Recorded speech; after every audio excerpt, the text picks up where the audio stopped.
subsidiarity and proportionality. Subsidiarity, meaning that self-defense is the only viable option that you have in your disposal. There are no other options other than to act in self-defense. With regards to proportionality, it means that self-defense must not go beyond what is expected to avert the danger. Jadi cukup untuk menghentikan adanya penyerangan atau cukup untuk melindungi diri sendiri begitu. It cannot go beyond what is expected. Now, the third important note is that culpa in causa is an exception to self-defense. Artinya apa? Culpa in causa itu kan if you're actually the reason why something occurred gitu kan. Nah, imagine you have someone who is insulting another person based on their family background, based on their economic situation, based on how they look, um, based on their religion or whatever. If there's a person who insults another person, and then the victim feels powerless, they feel offended, they feel insulted, they feel attacked. And when that victim lashes out and hits the offender, that offender cannot claim self-defense because he was actually the one who caused the incident. Begitu. Okay? Now, excessive self-defense occurs when the victim experience excessive psychological trigger, goncangan jiwa yang sangat hebat. So, this could take form in two kinds of excessive self-defense. The first one is using excessive force. The second one is when you have self-defense which alters into an assault. Contohnya apa? Imagine a policeman who just came home from work only to witness his wife was about to get raped, misalkan begitu, by two robbers. At that point, the policeman might experience a strong psychological trigger. He is humiliated, he is angry, he is upset, disappointed, and everything that he's feeling at that moment. And so, to the extent he puts out his gun and then he decides to kill those two robbers, that is an example of using excessive force. Because in theory, he could have used other means. For example, arresting those two robbers, ya kan? Try to avert the danger by using other means. Tapi, using other means in his disposal. Tapi, because he experienced a psychological trigger, he decided to use excessive force, which successfully averted the danger anyhow. Begitu. Self-defense which alters into an assault, itu artinya begini. For example, we have a woman walking down an isolated alley, masuk gang yang kosong. Kemudian, there's a man coming up from behind her who attacked her and tried to rape her.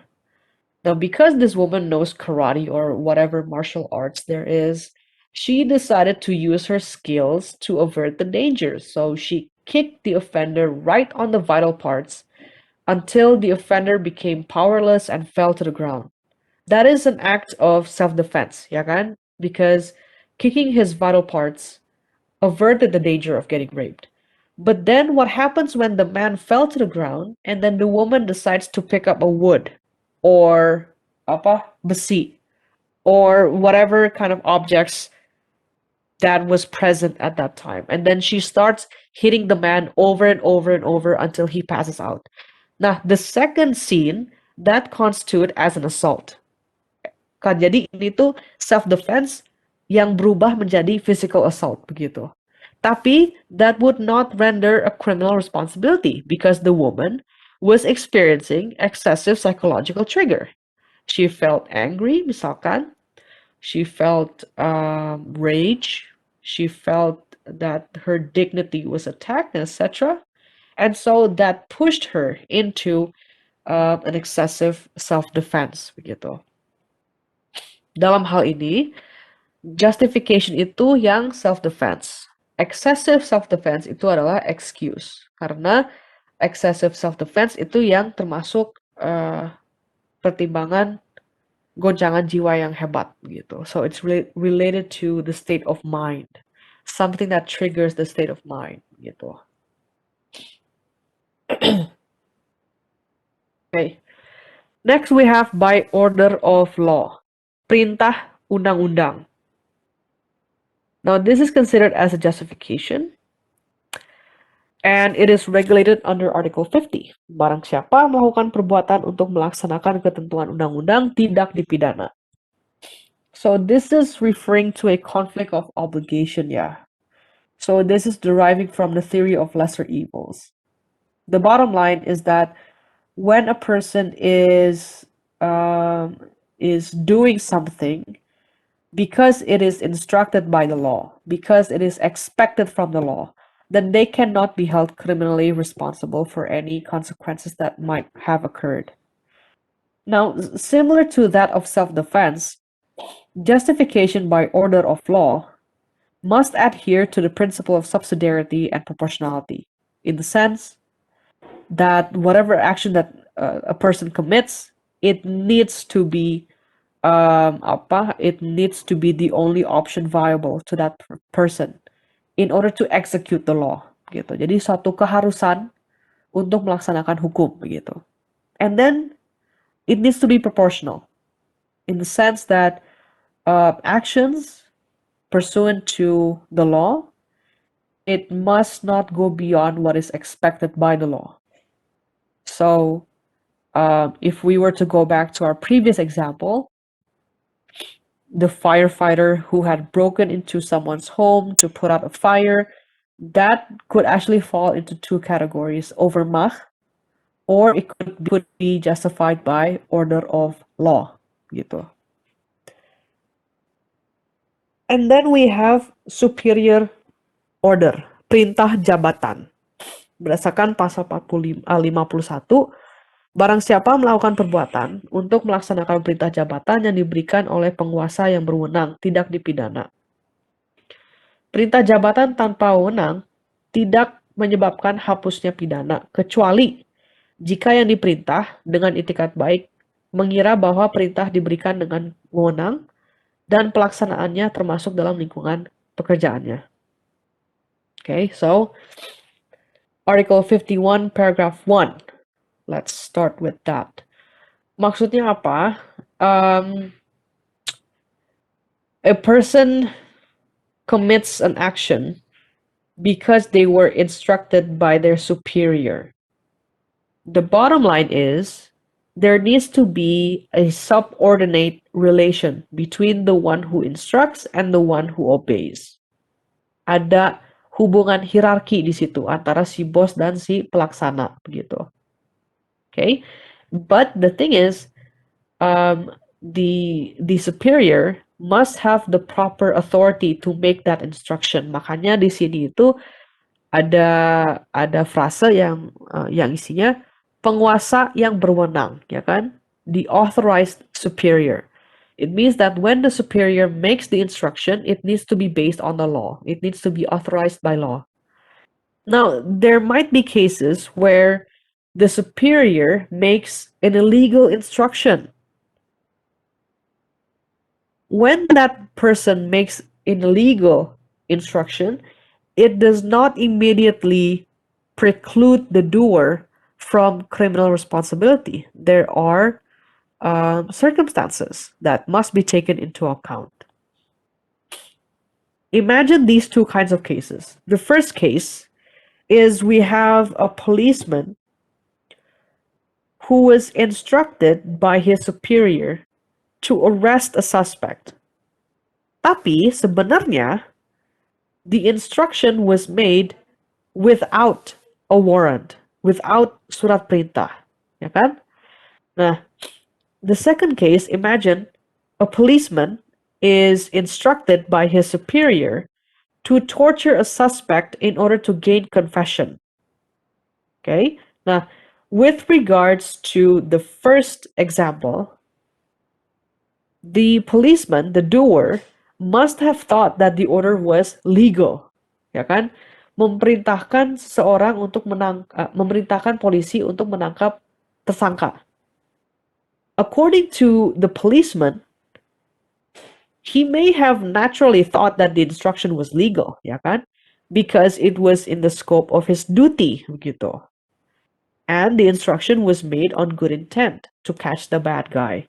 Tapi what about the second circumstance, the second example? Instructing a policeman to torture a suspect to gain confession. The policeman, even without the instruction, is expected to understand that torture is wrong in any kind of circumstances. So they cannot be expected to accept that the instruction was in fact legal gitu loh. There's no way that they could have thought the instruction was legal because torture in itself is already wrong. And the instruction was not made on good intent coming from the superior. How can the superior um, consider torture as a good intent begitu loh. Jadi pasti udah nggak ada good intent di situ. Even though the order was made on the scope of duty. Jadi if we were to compare between these two case examples, the one who made the arrest without a warrant, without surat perintah, they could be exempted from criminal responsibility if they were charged with wrongful arrest, yeah. But with regards to the second case example, the policemen who actually commit torture, they cannot be precluded from criminal responsibility because they should have known in the beginning that torture is wrong. Gitu. Jadi, they should be criminally responsible, so should the superior who gave the instruction. Gitu. Okay? So, in this sense, abiding to a superior order constitute as a justification, but complying to an illegal instruction in a legal superior order constitute as an excuse as long as these three conditions are fulfilled. The doer must have thought that the order was legal, it was made on good intent, and it was made in the scope of duty. Gitu. Okay. So to recap, going back to our three examples, the first case itu bisa justified or excused. Justified ya, justified by overmah or by instruction of law berdasarkan ketentuan undang-undang. What about the second one? The man who gets drunk. Now this one is quite tricky karena this is related to culpa in causa juga ya.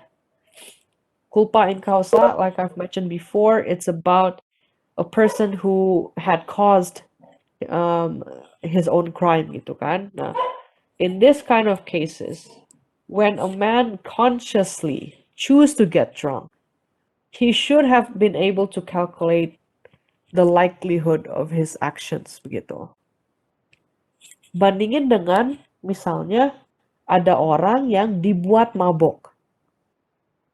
So this person is intoxicated by another person.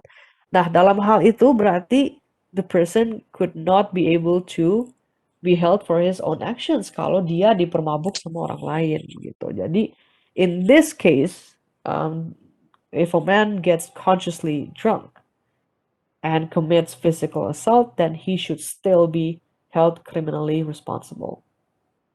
And then the last example, a woman working as a bank teller, she could be protected under the scope of overmah, ya kan?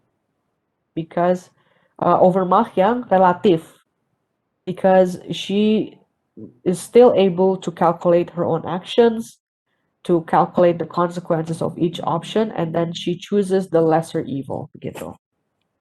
Okay, so that concludes our materials for today. Do you have any questions? Miss, I have a question. Yep. The last slide on superior responsibility, like Yeah. the APC, is it cumulative? So they have to fulfill all three? Yes. Okay, thank you. Mm-hmm. Any other Miss, questions? can Yeah. I ask, Yeah. buat self defense in regards to harkat martabat, perlindungan harkat martabat, Yeah. what are the examples of it, Miss? Seperti yang tadi, misalkan ada orang yang menghina orang lain, menghina keluarganya, menghina keuangannya, menghina backgroundnya and everything, menghina dignity dari si orang tersebut. Nah, kemudian si korban yang dihina itu, they decide to hit the one that is insulting, gitu. Nah, kalau misalkan si penghina itu mencoba untuk uh, melindungi diri sendiri, kemudian um, dia mencoba untuk memukul kembali, that is not considered as a self defense because he was the one who initiated the crime begitu. They were the one who caused the crime. Jadi itu yang termasuk self defense, kausa tadi, culpa in causa gitu. Jadi penyerangan itu bukan hanya terhadap fisik ya, terhadap kehormatan itu bisa dignity, bisa menghina menghina kesusilaan, misalkan pelecehan seksual itu juga termasuk, or defamation itu juga termasuk, or hmm, racism, hate speech itu juga termasuk. Okay. Does that answer your question? Thank you, Miss. Okay. Ada pertanyaan lagi? Miss, Ya, ya, so about the overmark, ya. itu kan protecting people because of because of emergency kan. So technically, I want to know like what would be the reason that that specific law is not sufficient enough to protect that person? Kan kayak you mentioned, a woman yang stole papaya tapi Mhm, tetap dipunish. So mhm. technically, like, why is that law not sufficient to protect her? Oh, that's difficult. Here's the thing. The law is neutral, right? The law presents as it is gitu. Tapi the one who enforce the law itu kan di settingan pengadilan ya, it's always the prosecutor and defense and also the judge ya kan. Jadi the law is always neutral. It is always designed to protect individuals from harm, but still the one who interprets, the one who enforce the law are basically human beings with different interpretations, with different takes of how they view the law gitu. So it is an unfortunate event, but that is just the reality because um, as much as we want the law to be interpreted the same way, to be enforced the same way, in the most just of ways, tapi still, everything it depends on how human beings interpret the law.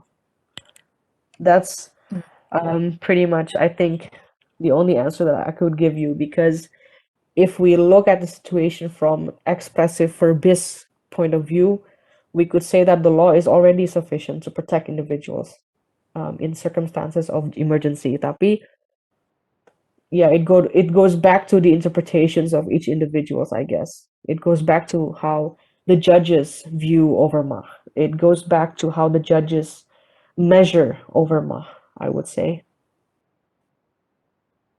Okay, thank you, Miss. Yep. Any other kinds of questions? Miss, I have a question. Yeah. Misal tentang UU ITE ya, Miss. Kayak Mhm. kasusnya Baik Nuril yang dia di Mhm. sexual assault lewat kayak phone conversation gitu dan dia unggah Yeah. di sosial media. Kalau misalnya Mhm. dilihat dari perspektif, dia kan melakukan itu karena dia itu di sexual assault dan basically dia dihina lah martabat dia gitu lah, leading her to violate the ITE law. Mm-mm. Wouldn't that be considered as a self-defense, Miss? Nah. Going back to what we have discussed before, one of the requirements of self-defense is that the act or measure um, must serve the purpose of averting the danger. Jadi maksud dan tujuan dari self-defense adalah untuk menghentikan adanya penyerangan. Untuk menghentikan adanya penyerangan pada saat itu juga, pada saat sexual assault-nya itu terjadi. Begitu. Jadi kayaknya kalau dilihat dari sisi itu, it's not really self-defense. It's just someone who wants compensation and by creating the event viral expects the legal enforcers to actually take action gitu ya. Tapi itu bukan termasuk self defense. Self defense needs to be a spontaneous response to avert the danger when it is actually happening begitu. Jadi Alright, Miss. kesulitannya di situ. Ada pertanyaan lain?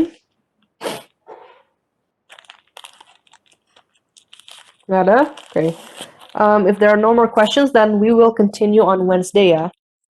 Thank you very much for your attention, everyone. Bye-bye. Have a nice day. Thank you, Thank you, Miss. Miss.